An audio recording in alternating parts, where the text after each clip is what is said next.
Out, he preached against Donald Trump and in favor of Palestine. This tour, twice delayed by COVID and ominously titled "This Is Not a Drill," includes references to police murdering black men, semi-automatic weapons and abortion, and giant video screens in the shape of a cross. Waters guitarist Jonathan Wilson has explained why Waters' tour differs from those of fellow older classic rockers. Quote, "Even the Stones or members of the Beatles, it's more of a trip down memory lane than it is a current show. The activism, that's sort of the key to the whole thing." As a longtime fan of Waters' music who doesn't always agree with his messaging, I wanted to ask him about his mix of performing and preaching. Things got a bit animated. So here's the quote, as I understand, that begins the show. If you're one of those, I love Pink Floyd, but I can't stand Roger's politics people, you might do well to f*** off to the bar.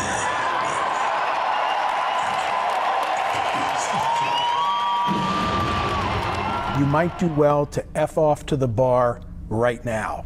At the outset of the show? Yeah. Because it's a really good way to start the show. But apart from anything else, it sets a few things straight. Namely?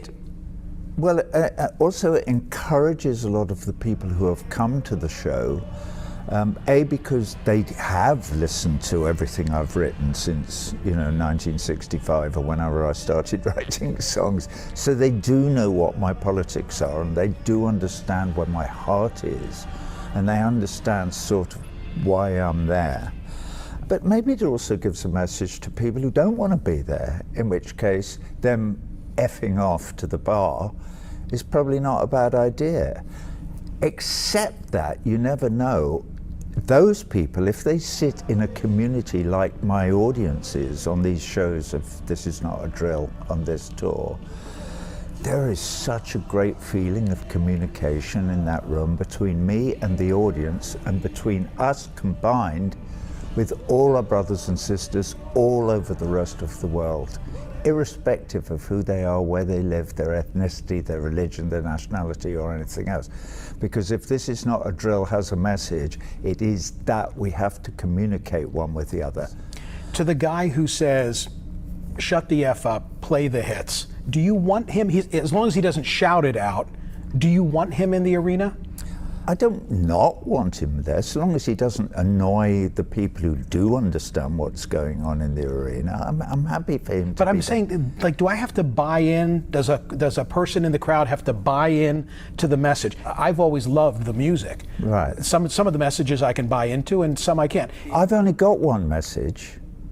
Two strangers passing in the street, by chance two passing glances meet, and I am you, and what I see is me.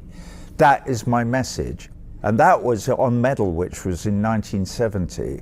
And basically, my message hasn't changed. I recognize your humanity, but I recognize all the Russians and the Chinese and the Ukrainians and the Yemenis and the Palestinians. Are you an equal opportunity offender on this tour? Here's why I ask. I remember the last tour. Of course, I came and watched. Very much, about Trump. And in the current show, you've got a montage of war criminals, according to you, and a picture apparently of President Biden on the screen, and it says, "Just getting started." What's that all about?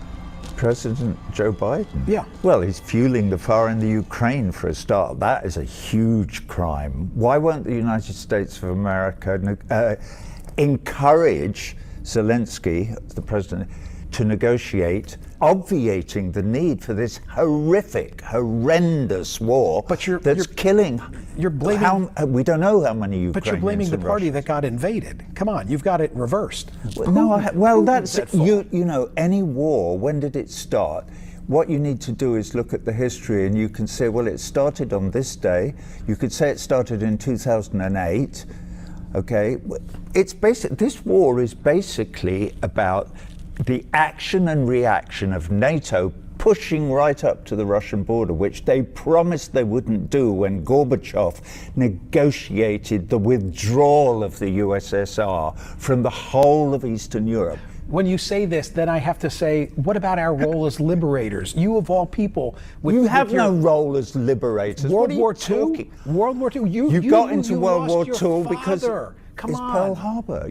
Pearl Harbor. You were completely isolationist until that sad, that devastating, I would argue awful we were day always going to get in, and that 1941. pushed us in. But thank God the United States got in, right? You lost your father in World War II. Thank God the United States. But right? thank God the Russians had already won the bloody war almost by then. Don't forget, 23 million Russians died, protecting you and me from the Nazi menace. Hey, and you would think the Russians would have learned their lesson from war and wouldn't have invaded Ukraine. Well, you, Fair? with all your reading, I would suggest to you, Michael, that you go away and read a bit more and then try and figure out what the United States would do if the Chinese were putting nuclear-armed missiles into Mexico and Canada. The Chinese are too busy encircling Taiwan as we speak. Okay? They're not encircling Taiwan. Taiwan is part of China. And that's been absolutely accepted by the whole of the international community since 1948. And if you don't know that, you're not reading enough. Go and read about it. Okay. Did we solve anything here today? Yeah, we did. Well, I mean, no, we didn't. Because you're believing your propaganda, your side's propaganda. You're defining it as Taiwan, propaganda. you can't have a conversation about human rights, and you can't have a conversation about Taiwan without actually doing the reading. Roger, if you're having a conversation about human rights, at the top of the list of offenders are the Chinese. Why is it always the Western world? The top of your list. Why is it the always Chinese the Western didn't world? invade Iraq and kill 1 million people in 2003. In fact, as far as I can recall, hang on a minute, who have the Chinese invaded and murdered, slaughtered? Their own.